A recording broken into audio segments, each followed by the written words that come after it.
Beginning, the battle beneath two suns. The first thing I remember about the world of Velithar was the sky, two suns burning orange and violet, fighting for dominance over a battlefield that had forgotten mercy. I was a soldier of Earth's Peace Expansion Corps, deployed to Velithar under the banner of unification. That was a lie, of course. We weren't there to unite anyone. We were there to control the planet's rich zenite deposits, the only material that could stabilize faster than light cores. The aliens, the Velithari, were simply in the way. They were tall, slender, and bioluminescent, with pale silver skin and eyes that reflected light like liquid glass. We called them ghosts. They called us invaders. I was part of a tactical squad sent to secure the Temple of Orin, a structure sacred to the Velithari. They said their ancestors' consciousnesses lived there, an alien kind of afterlife, bound in light and memory. My commanding officer didn't care. He wanted the temple sealed and scanned before sunset. We moved in formation through the jungle of glowing vines, every leaf shimmering like a breathing circuit. The air was thick, humming with low-frequency energy that made the hair on my arms rise. That's when I saw her. A child, maybe 8 years old, huddled beside a crystalline pillar, clutching a spherical stone that pulsed faintly with light. Her eyes glowed faint turquoise. She wasn't crying. She just looked, afraid in a way that made my chest tighten. My squad didn't hesitate. "Contact! Neutralize!" shouted Corporal Rains, raising his rifle. "Wait!" I barked. "She's unarmed." He didn't listen. The barrel flared, but I shoved it aside just as the trigger clicked. The plasma bolt tore through the wall instead, sending shards of glowing crystal raining down.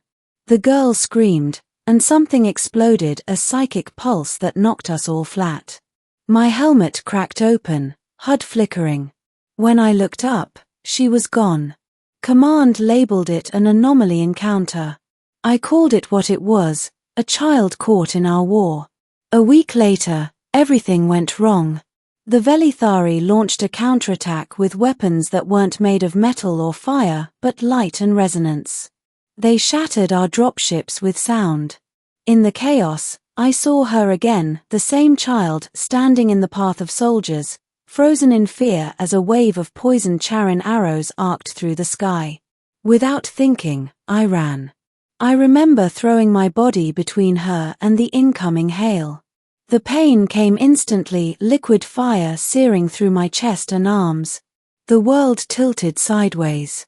Her eyes locked on mine wide, terrified, glowing brighter until everything dissolved into white. Then there was nothing. Middle, the awakening. When I opened my eyes again, I was lying on something soft.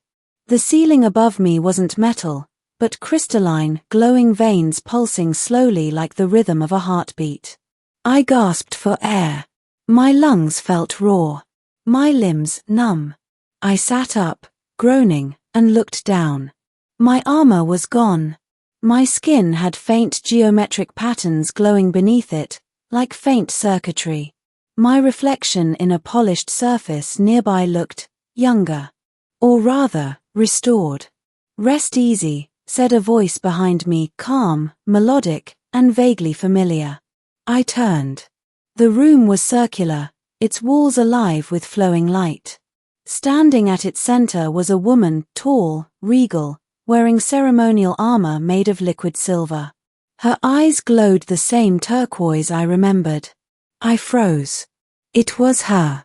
The child, now grown, her hair braided with luminous fibers, her presence commanding yet strangely gentle. "You shouldn't be alive," I whispered. She smiled faintly. "You shouldn't either." She stepped closer. "You took the Charin for me. Their poison is designed to destroy life, all life. But it could not kill what I became." I frowned. "What you became?" "I am Queen Elira of Velithar now," she said. "The girl you saved became the leader of her people. And you," her gaze softened, "have been asleep for 50 solar cycles." 50 years. I stammered. She nodded. Your body was preserved in the temple's stasis field. I could not let you die, not after what you did. I tried to process her words. 50 years.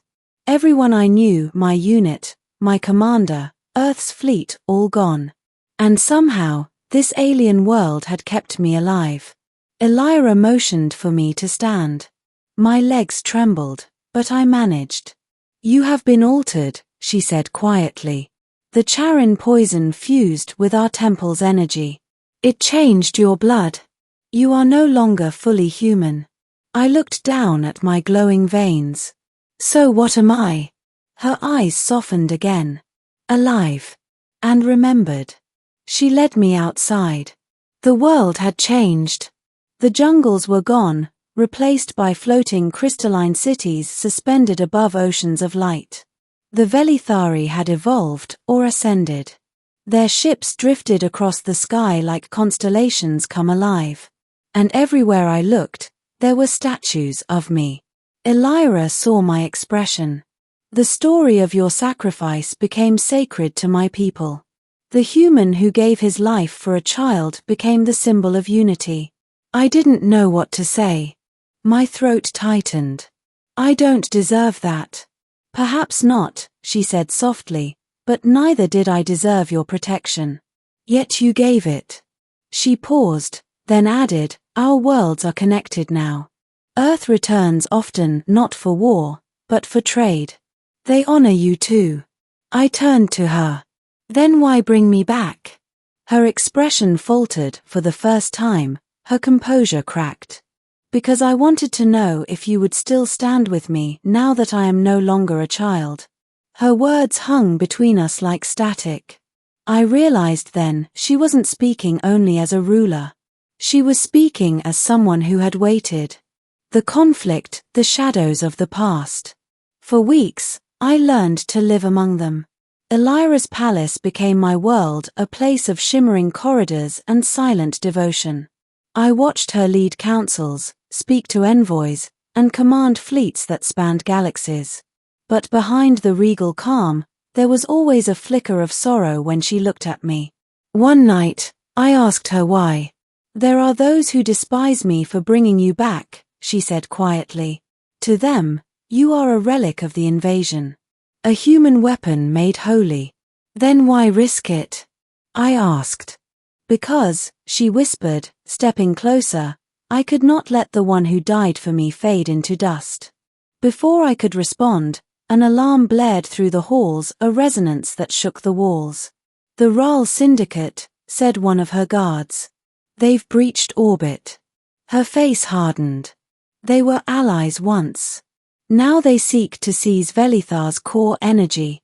I grabbed an old rifle from the wall, heavier, sleeker, but recognizable. Elira, I began. I'm not that child anymore, she said, activating her energy staff. You're not dying for me this time. We fought side by side in the glowing corridors of the palace, her light against their fire, my weapon roaring as energy bolts painted the air. I hadn't fought in decades, but the instincts returned. At one point, a syndicate soldier aimed for her from behind, and I didn't think. I moved in front of her, again. The plasma struck my chest, and this time, I didn't fall. The energy was absorbed into my body, glowing brighter, resonating like a living shield. The alien veins beneath my skin pulsed in rhythm with the palace lights. Elira's eyes widened. You've bonded with the temple's core. I blinked. Meaning? You are part of Velithar now, she said, awed. You carry its light.